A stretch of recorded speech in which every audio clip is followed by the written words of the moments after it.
وبعد تنظيم هو الأروع في تاريخ بطولة كأس العالم، رسميا قطر تودع كأس العالم قطر 2022. عودة كتيبة كروش بعد الفوز أمام منتخب ويلز. فوز النادي الأهلي بدوري المرتبط سلة رجال. موعد قرعة دوري أبطال أفريقيا. إنقاذ محمد الشناوي ومحمود عبد المنعم كهربا. وفضيحة في اتحاد الكورة. السلام عليكم ورحمة الله وبركاته اخواتي وحبايبي، أهلا بيكم في حلقة جديدة من استوديو مهدى. معاك أخوكم محمد محسن. قبل ما نبدا حلقتنا عايزين نوصل الحلقه ديت لاكتر عدد مشاهده ممكنه، وفضل الله ليس امرا ما تنساش تعمل لايك للحلقه دعما لحبيبك اخوك محمد محسن. ولو انت مش مشترك في القناه ما تنساش تشترك وتفعل زر الجرس علشان يوصل لك كل جديد. وصلي على حبيبك النبي واشرف الخلق اجمعين عليه افضل الصلاه والسلام. وبسم الله الرحمن الرحيم، يلا بينا نبدا حلقتنا.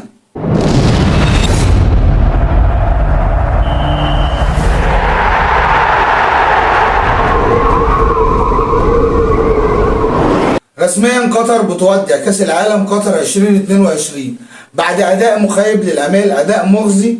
على رغم الخساره كنا مستنيين اداء، على رغم الخساره كنا مستنيين نشوف فريق شكله حلو، على رغم الخساره كنا محتاجين نشوف فريق يشرف المنظر المشرف اللي حصل في التنظيم. ولكن دولة قطر نسيت تهتم بالمنتخب، دولة قطر ما عدتش المنتخب قوي ينافس في البطولة. ولكن كلنا امل ان دولة قطر تبتدي تعيد اوراقها تاني، تبتدي تبص للفريق بوجهة نظر تانية وتعده للبطولات اللي جاية، لان دي مش هتكون اول ولا اخر بطولة. ورغم توديع قطر كاس العالم قطر 2022، قطر بتحقق ارقام تاريخية كاول ظهور ليها في نهائيات كاس العالم، وكاول هدف يتحرز النهارده بعد ما خسروا بنتيجة 3-1 امام منتخب السنغال. حظ اوفر لمنتخب قطر في البطولات اللي جايه بامر الله. عودة كتيبة كروش بعد الخسارة المذلة أمام منتخب إنجلترا بنتيجة 6-2. بيرجع تاني منتخب إيران بالفوز على منتخب ويلز بنتيجة 2-0 ويضع قدما في دور ال16. ولكن هنستنى طبعا نشوف آخر مباريات في المجموعة ديت عشان نشوف مين اللي هيتأهل على حساب مين. هتقول لي هل منتخب ويلز هو كان الفريق الصعب؟ هتقول لي طبعا دلوقتي بعد ما إيران كسبت إن كروش دوت مدرب عظيم. أقول لك لأ، احنا قدام مدرب عادي، ولا هو مدرب عظيم ولا هو مدرب فاشل، ولكن هو مدرب عادي. ومنتخب ويلز مش هو المنتخب القوي اللي على اساسه هنبتدي نقيم فريق.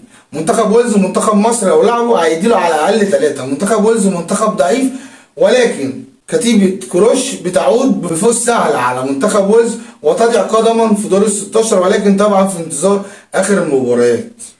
وبعد موسم استثنائي السنة اللي فاتت وحصد كافة البطولات اللي دخل فيها النادي الأهلي، بيجي للموسم الثاني على التوالي بيحصد دوري مرتبط سلة رجال بعد فوز الشباب بالمباراتين أمام نادي الاتحاد، وفوز الرجال بمباراة أمام نادي الاتحاد عشان يكون مجموع المباريات 3-1 لصالح النادي الأهلي، ويعلن رسميا فوزه بدوري مرتبط سلة رجال.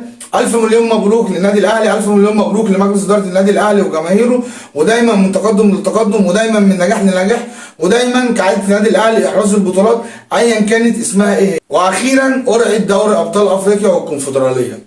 وبعد ما اتأجلت قرعة دوري أبطال أفريقيا لأجل غير مسمى لأسباب غير معلومة، الكاف بيعلن ويحدد موعد قرعة دوري أبطال أفريقيا يوم 12/12. هتقول لي غريبة، التأجيل كان لسه من قريب وكان لأجل غير مسمى. ايه اللي حصل في وقت قصير جدا خلى الكاف يحدد قرعة دوري أبطال أفريقيا والكونفدرالية؟ أقول لحضرتك ما اقدرش ارد عليك غير لما نشوف المجموعات. اقول لحضرتك ما اقدرش ارد عليك غير لما نشوف فرق المغرب مجموعاتها هتبقى عامل ازاي. بعد القرعه ما تتم اقول لحضرتك اذا كانت القرعه ديت اتاجلت للسبب اللي في دماغي ولا لا. ولكن رسميا قرعه دوري ابطال افريقيا والكونفدراليه تم تحديد ميعادها وهو يوم 12/12/2022. وطبعا كلنا في انتظار القرعه نظرا لمشاركه 4 فرق من مصر، وهو الاهلي والزمالك وفوتشر وبيراميدز. وبامر الله كل التوفيق لكل الانديه المشاركه في البطولتين. الشناوي ينقذ محمود كهربا. طبعا كنت قلت لكم ان النادي الاهلي قرر صرف 20 مليون جنيه لمحمود كهربا من مستحقاته من الموسم ده، غير ان هو يعمل اعلانين، واحد لشركه اتصالات وواحد لاحد البنوك.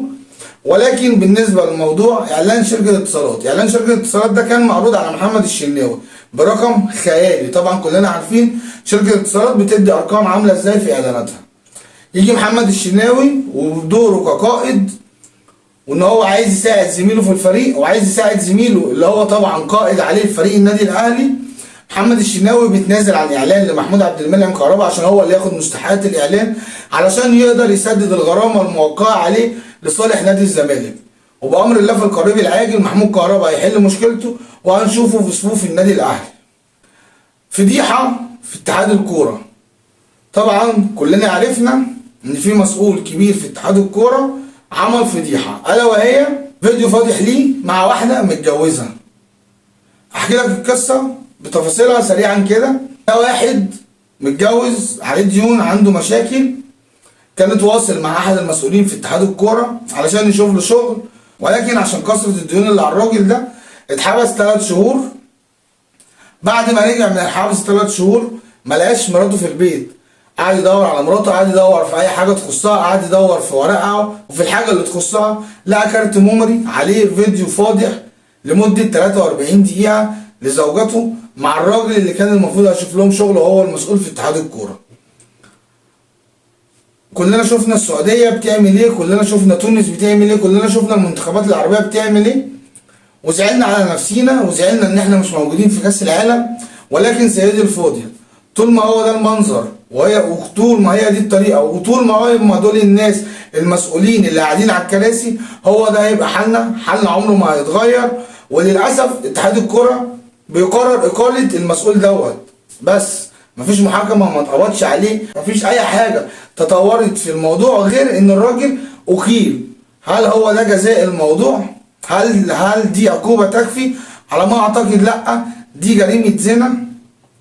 نتمنى ما نشوفش الحاجات دي في مجتمعنا، نتمنى ما نشوفش الحاجات دي من المسؤولين اللي خاصين بينا، نتمنى ان احنا ننضف، نتمنى ان احنا نتغير، نتمنى ان احنا ننسى القرف دوت، نتمنى ان احنا نركز في اللي احنا المفروض نعمله.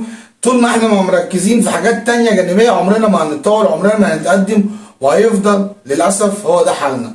وبكده اخواتي وحبايبي تكون خلصت حلقتنا النهارده. اتمنى الحلقه تكون عجبتكم، ولو الحلقه عجبتكم ما تنسوش تعملوا لايك للحلقه دعما لحبيبك واخوك محمد محسن. ولو انت مش مشترك في القناه مش عايز افكرك ما تنساش تشترك وتفعل زر الجرس علشان يوصل لك كل جديد. واستنوني في حلقه جديده من استوديو ممادة، والسلام عليكم ورحمه الله وبركاته.